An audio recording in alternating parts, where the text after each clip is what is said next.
Oi, pessoal. Então, a gente vai falar sobre o papel da epigenética na evolução.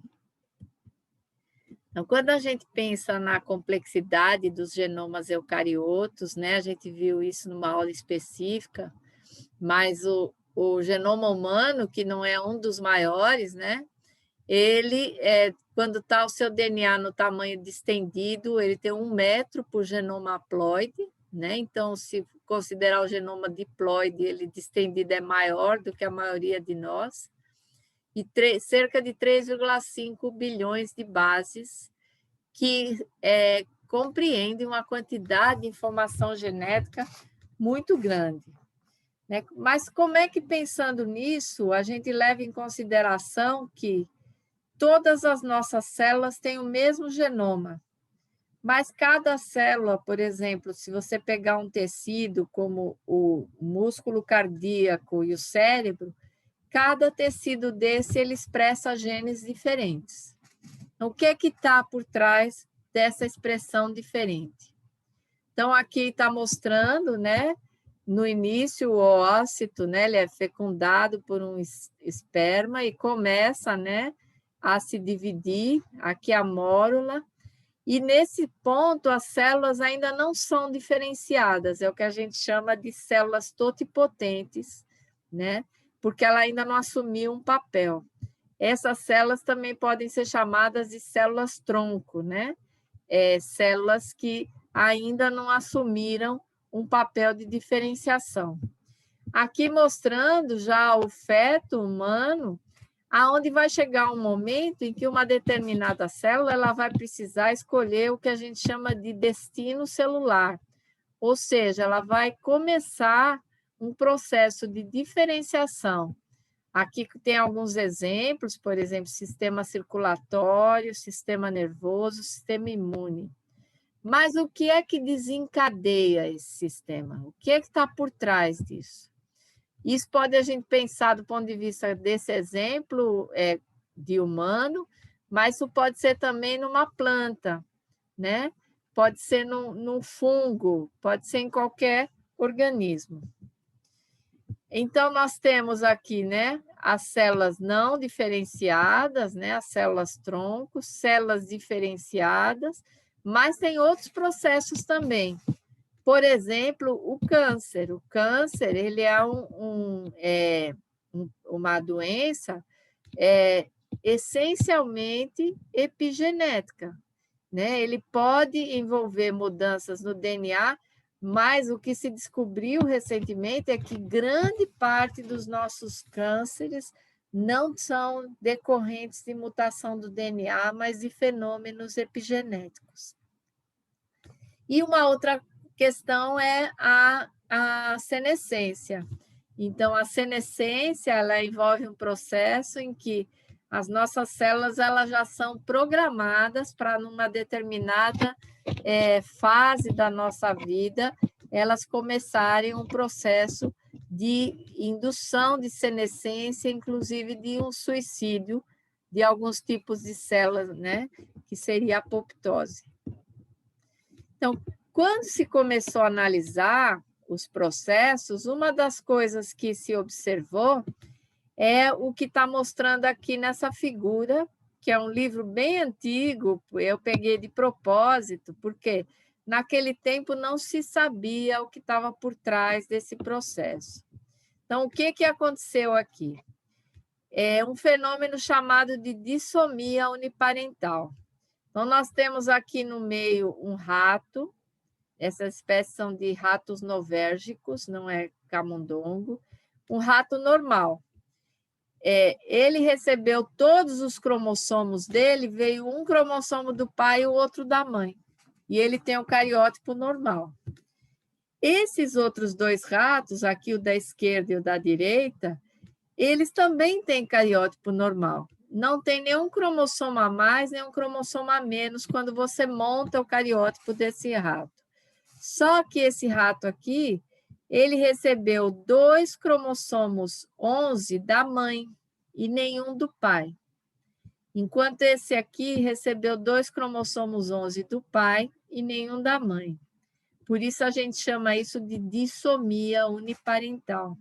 Embora eles tenham todos os cromossomos, o fato dele ter recebido 2 cromossomos de um parental e nenhum do outro faz com que ele tenha um distúrbio genético muito parecido com uma síndrome, né, onde você tem monossomia ou trissomia. O que é a impressão genômica? Então, aqui mostrando, do ponto de vista do cromossomo, os cromossomos que vêm da nossa mãe têm algumas regiões que são meio que carimbadas, entre aspas, ou seja, marcadas, para que elas funcionem, mas que não são marcadas para não funcionar no mesmo cromossomo que veio do nosso pai. E o inverso, algumas regiões funcionam no cromossomo do pai e são marcadas para não funcionar no cromossomo da mãe. Então, aqui está mostrando o cromossomo do pai e o da mãe, e regiões aqui que só funcionam no do pai, essas 2 posições, esses 2 loci, e aqui regiões que só funcionam no da mãe. Quando se sequenciou o genoma humano, no início dos anos 2000, se observou que nós temos mais genes expressos de origem materna do que de origem paterna, o que foi uma grande surpresa, né, com relação a esse fenômeno do imprinting genômico. E se achava, até então, que essas regiões que elas eram apagadas, ou seja, que quando os gametas eram produzidos, toda essa informação sobre o que deveria estar sendo expressa, que ela seria apagada e reprogramada a cada novo nascimento. Então, aqui mostrando, no caso da impressão genômica, né? Aqui você tem o locus A e B, tanto do pai quanto da mãe. Então, se você tiver a expressão materna, só vai estar expresso na mãe, não no pai. E se for paterna, vai estar expresso no pai, não na mãe. Então, isso foi um dos primeiros achados que levou os pesquisadores a cunharem esse termo epigenética. Epigenética significa literalmente acima ou além da genética. Então, são modificações herdáveis da expressão do gene que não envolvem mudança na sequência do DNA. A mudança do genótipo, então, do fenótipo, ocorre sem mudança do genótipo. Então, essa herança epigenética ela está associada com mecanismos que ligam e desligam os genes, né? Seria como interruptores gênicos, né? E entre os fatores que afetam isso, fatores ambientais também têm uma importância significativa, como a gente vai ver ao longo dessa aula.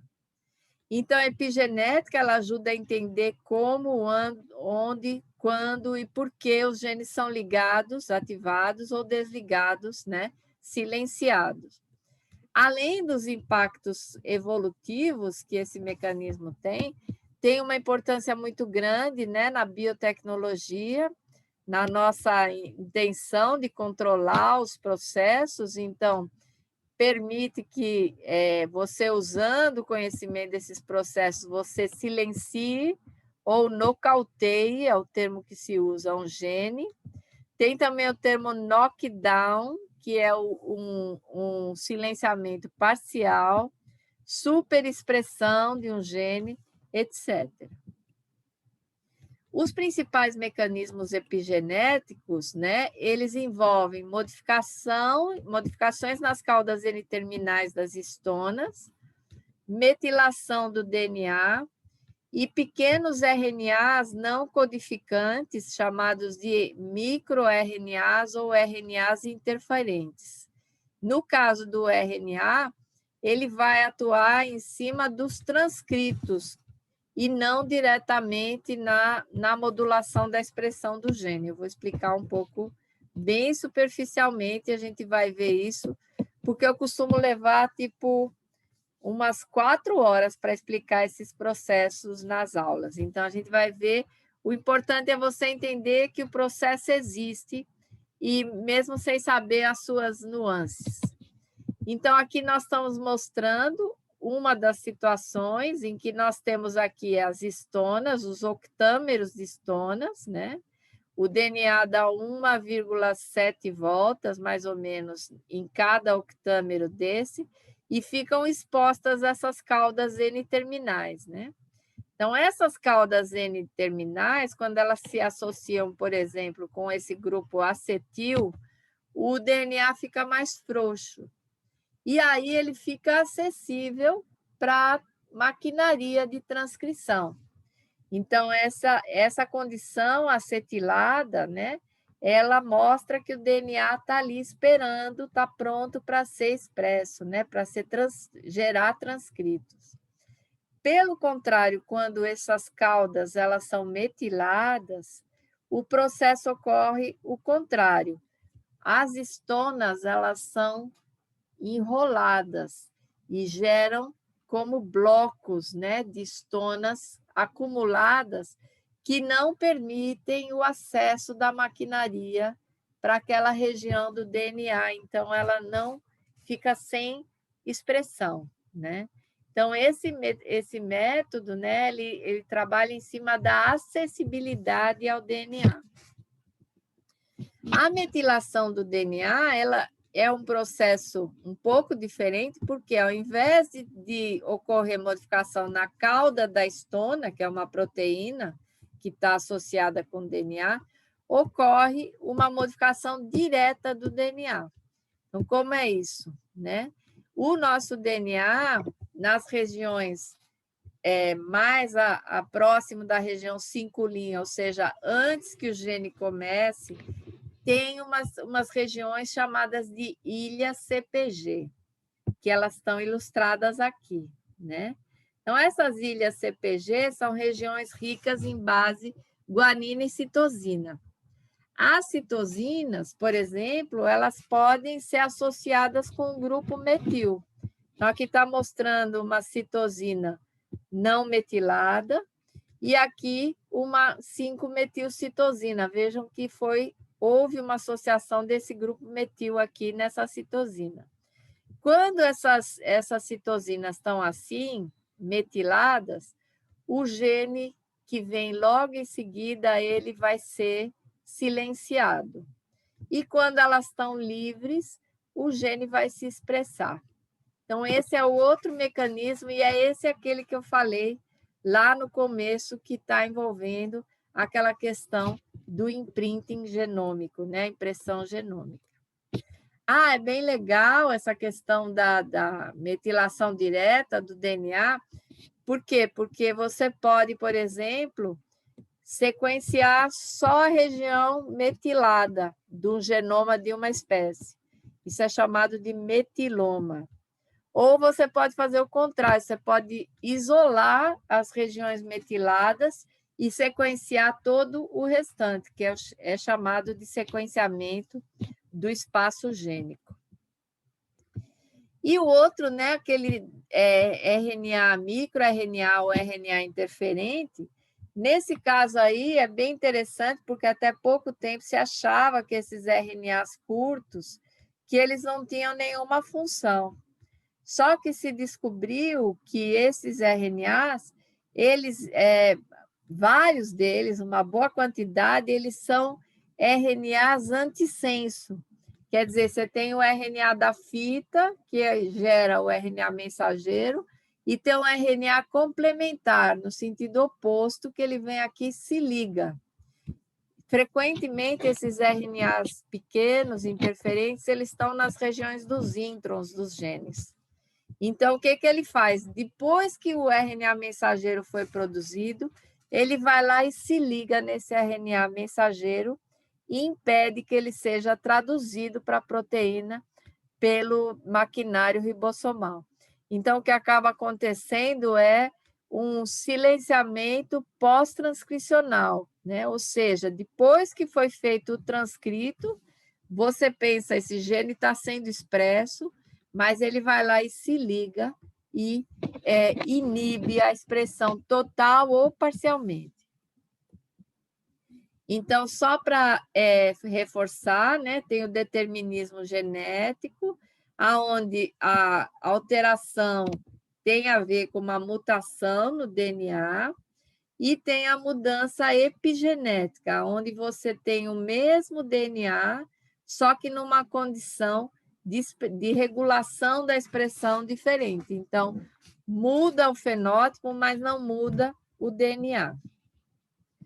Então, aqui mostrando, né, aquela questão que eu falei antes, que se acreditava que quando os gametas eram produzidos, nós tínhamos meio que um apagamento, né, de toda a informação epigenética, só que se sabe hoje que não. Parte da informação realmente é apagada, mas parte permanece na memória, né, carregada junto com essas células. Depois da fertilização, também ocorre o que eles chamam de uma desmetilização de grande parte das regiões. Então, ao longo do desenvolvimento, né, do blastocisto, o que acontece? Né? As primeiras divisões, o zigoto até esse estágio aqui, vários processos de metilação do lado parental, eles caem, mas eles permanecem do lado da mãe. E aqui, quando desenvolve o embrião, dependendo se ele vai ser menino ou menina, tem processos específicos envolvendo essa impressão genômica. É interessante porque uma das coisas que não se sabia ou não tinha muita explicação foi no caso dos clones de mamíferos.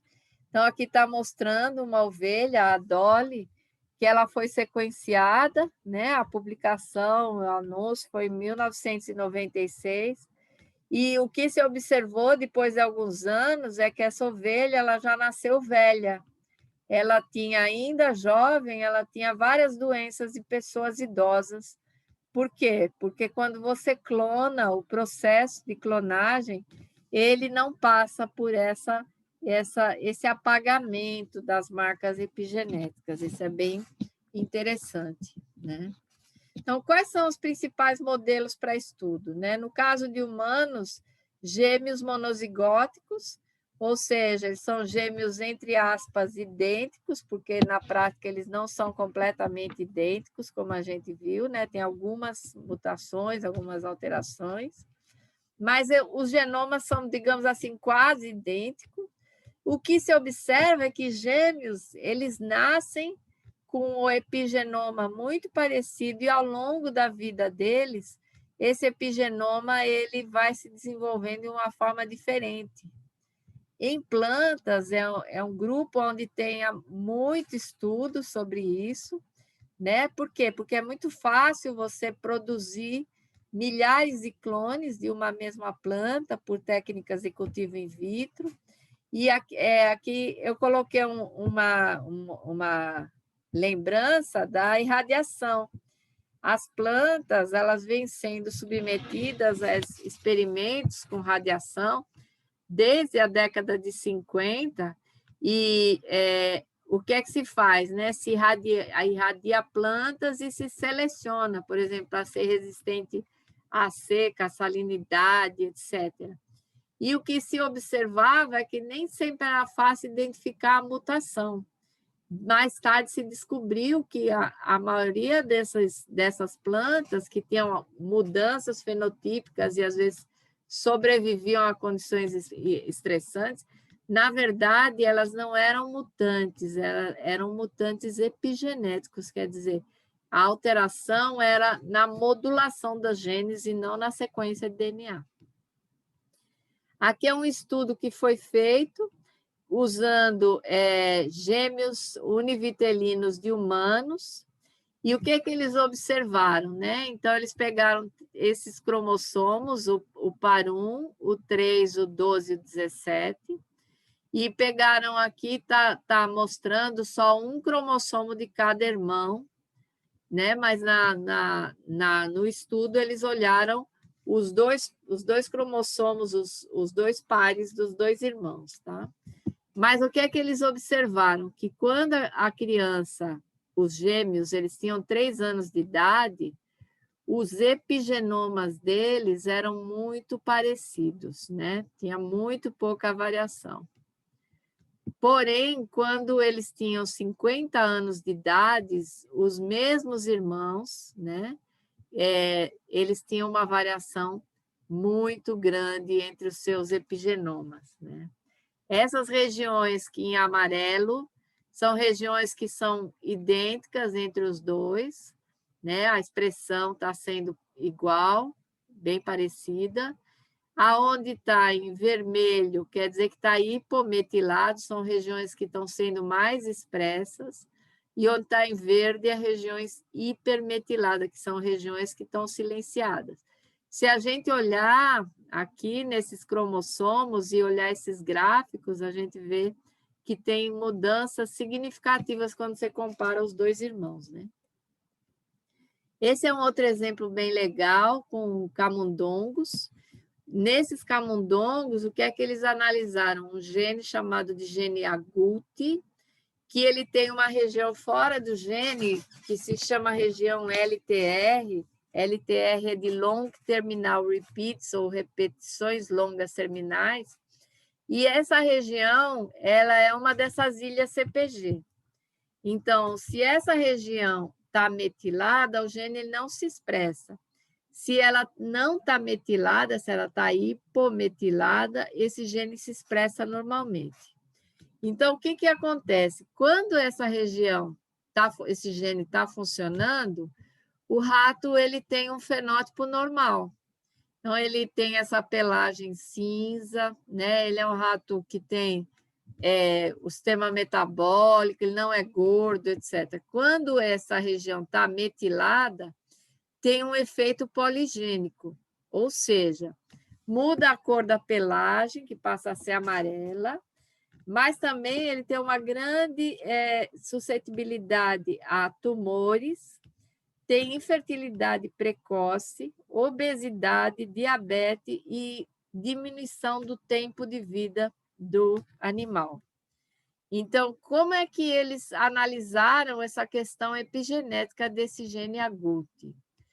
O que eles fizeram? Eles pegaram as mães que tinham esse fenótipo AGUT, né? E eles submeteram essas fêmeas a uma dieta com baixos níveis de ácido fólico, vitamina B12, betaína e colina. Isso tudo é importante para o desenvolvimento do embrião. E deram uma dieta alta em metionina. A outra mãe foi alimentada normalmente, né? O pai foi alimentado normalmente com o baixo nível de metionina.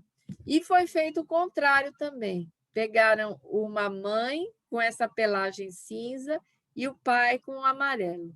O que é que se observou no final? Que o fenótipo da mãe ele era fundamental para essa questão da modulação dessa expressão.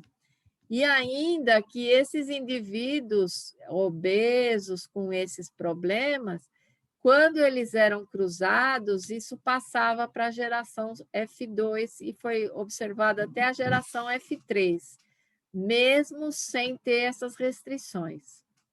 Um outro estudo bem legal, feito com camundongos também, foi feito onde os camundongos eles recebiam artificialmente um aroma de fruta e eles eram submetidos a eletrochoques bem pequenos. E o que se observou nas gerações seguintes, até a F3, o camundongo, quando ele sentia o cheiro, ele reagia com medo, mesmo sem receber o eletrochoque, quer dizer, de 3 gerações anteriores, isso ainda de alguma forma estava na memória celular desse camundongo, de que aquele cheiro se associava com essa dor, mesmo na ausência da dor. Em plantas, como eu falei, né, são experimentos bem mais legais de fazer, porque as plantas não sofrem tanto quanto os pobres animais. O que acontece, né? Nós temos aqui algumas situações, como essa daqui. O que eles fizeram? Eles pegaram plantas dessa planta modelo, Arabidopsis thaliana, e expuseram as plantas a lagartas, né? As lagartas comeram as folhas da planta, né? E aí se observou que genes que são associados com defesa contra a predação de insetos foram ativados na planta. E depois de 2 gerações, os descendentes dessas mesmas plantas que tinham sido expostas às lagartas continuavam expressando esses genes. Então, elas continuaram resistentes, né? Ou se defendendo da predação por insetos. Então, tem esse efeito que passa a diferença epigenética para a próxima geração. Nas plantas, tem uma coisa também que está se, inclusive, usando muito para o melhoramento, que é o que se chama de vacinas vegetais. Eu falo entre aspas, por quê? Porque as plantas elas não têm sistema imune como nós, né? Animais, mamíferos. Então, o que eles fazem, no caso? Né? Inclusive, eu participei recentemente de uma banca onde isso foi feito, e eles submetem a planta ao ataque de um patógeno, numa determinada idade, na fase ainda juvenil da planta. Essa planta cresce e ela, comparado com a planta que não recebeu esse estímulo, ela vai estar expressando genes de defesa num nível muito maior do que a outra planta. Porém, se você fizesse esse mesmo estímulo durante 3, 4 gerações com os descendentes dessas plantas, depois que você tira o estímulo da inoculação com o patógeno, a planta ela continua expressando esses genes de defesa e se torna tolerante ou até resistente àquela doença. Aqui um exemplo onde a gente tem uma alteração assim, bem significativa com relação à morfologia da flor. Então, eu tenho aqui... Isso aqui são indivíduos que eles geneticamente eles são indistinguíveis. Quer dizer, não tem mudança no DNA, mas tem um gene, né? Esse L-Sic, que ele é metilado, e esse gene, quando ele é metilado, ele é avelã.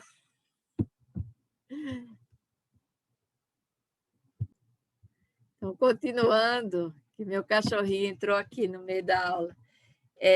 Esse gene, quando ele é metilado ou silenciado, a flor ela tem essa simetria radial.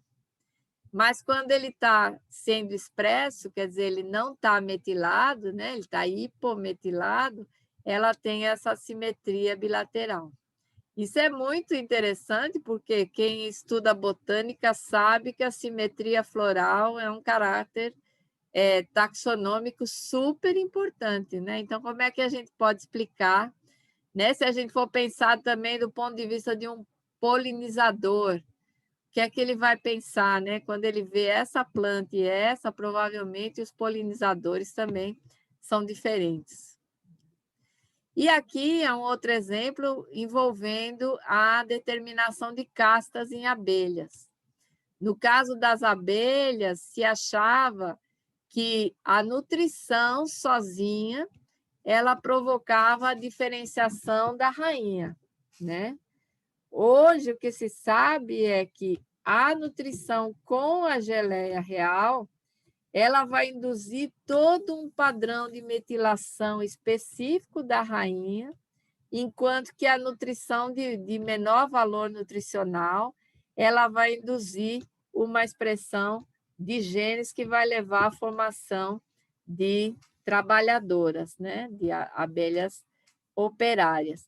Então, nesse caso, né, o agente ambiental, né, indutor é a alimentação com a geleia real.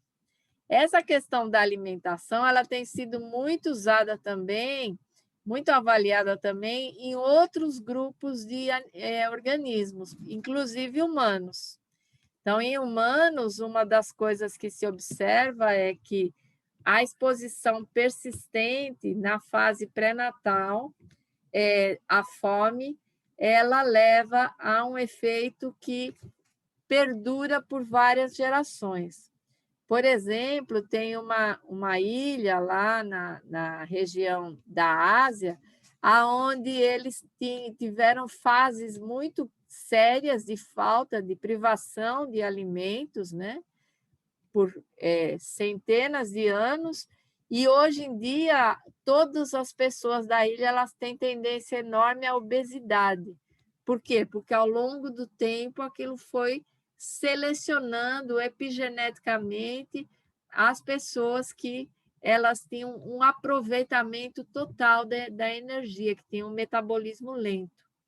E aqui esse slide ele usa como exemplo um estudo que foi feito com as pessoas que foram submetidas à fome durante a Segunda Guerra Mundial na Holanda, e eles estudaram o efeito disso no peso das crianças desde a fase pré-natal até uma certa idade, e observaram que esse efeito ele durou por várias e várias gerações, né, onde essa limitação nutricional durante a gestação, essa subnutrição, ela teve efeitos grandes, né, sobre o desenvolvimento dos indivíduos também nas gerações seguintes, quando já não passavam mais fome. Então, aqui só está mostrando, né, why your DNA isn't your destiny, quer dizer, não está tudo no DNA, está além do DNA, como diz o termo epigenética, né?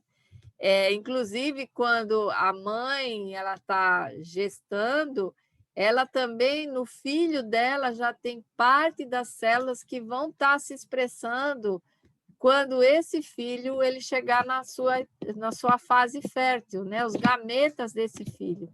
Então, se acredita que isso tenha muito a ver.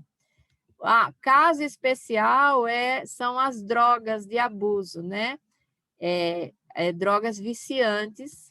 Por quê? Porque também é uma coisa que é sabida há muito tempo que essa tendência a viciar com determinados tipos de droga, ela também passa de uma geração para outra. Então, quando a mãe ela é viciada em alguns tipos de droga, a criança nasce com esse vício e, em alguns casos, tem efeitos no cérebro, áreas do cérebro que respondem de forma diferente a esses estímulos, né? Mas aqui está mostrando, né, vários fatores, no caso aqui de nós humanos, que afetam a modulação epigenética. Com relação a esses efeitos transgeneracionais, quer dizer, passados para gerações seguintes, se chegou a discutir se a epigenética não aponta para um ressurgimento do lamarquismo. Tem muita coisa sobre isso, muitos artigos, capítulos, livros inteiros falando disso já, mas o que tem se considerado, a maior parte dos pesquisadores considera que não, né? Ou seja, o lamarquismo ele considera a herança de caracteres adquiridos como uma propriedade inerente à própria matéria viva. E a epigenética, os mecanismos que estão envolvidos na epigenética, eles são produto da pressão ambiental, mas eles também são submetidos à seleção natural. E a epigenética, ela provoca o aparecimento de características que, da mesma forma que as mutações, elas podem ou podem não ser vantajosas. Frequentemente, elas não são vantajosas. Então, eles não são capazes de induzir a evolução adaptativa por si só. Então, essa questão do lamarquismo associado, né, tem uns artigos que eles falam que a epigenética é a vingança que Lamarck está tendo contra Darwin, etc. Tem bem umas besteiras faladas por aí. E antes de finalizar, eu só queria comentar, né, que nós temos algumas coisas que tornam tudo isso mais complexas. Uma delas é o que a gente chama de hologenoma e os indivíduos holobiontes. Então, tanto nós como as plantas, os animais, etc., todos os eucariotos, nós somos compostos dos organismos visíveis, os organismos invisíveis, que são os micro-organismos, e o conjunto do nosso organismo com esses micro-organismos é o que a gente chama de holobionte, né?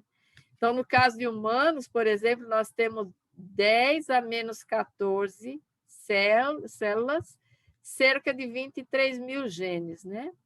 10 a 14, não menos 14, 10 a 14 milhões de micróbios, isso foi publicado há poucos anos, nós temos no nosso corpo o mesmo número de micro-organismos, bactérias, fungos, etc., que o nosso número de células, né? E isso tudo junto dá mais de 9 milhões de genes, né? Então, e o nosso corpo precisa dessa microbiota, precisa dessa interação, que não dá tempo da gente discutir aqui por quê, né? Mas isso acontece com todos os organismos, inclusive plantas, elas têm uma quantidade maior ainda do que nós humanos de micro-organismos que vivem, dependem, um depende do outro, é uma relação super importante essa do hospedeiro com o microbioma. Esse microbioma ele tem a sua expressão e ele afeta a expressão também, né, do seu hospedeiro. Então, tudo isso vai acrescentando novas camadas de complexidade. E se você for pegar, por exemplo, um indivíduo, uma espécie de animal que vive na savana e uma espécie muito próxima que vive na mata, provavelmente elas vão ter microbiomas bem diferentes que estão também atuando na sua competência, na sua adaptação, etc. Então, com isso, eu finalizo. Tem uns links aqui que eu estou recomendando. Tem muita coisa legal, né? Esse primeiro aqui é do pessoal da Faculdade de Medicina da USP, em português, e eles explicam esses processos epigenéticos que eu falei de forma bem rápida, né? Aqui tem um pouco falando sobre essa questão, né, do lamarquismo, da questão da nutrição. São vídeos bem curtinhos, se vocês tiverem tempo, eu aconselho. Então, era isso que eu queria mostrar e a gente conversa na aula.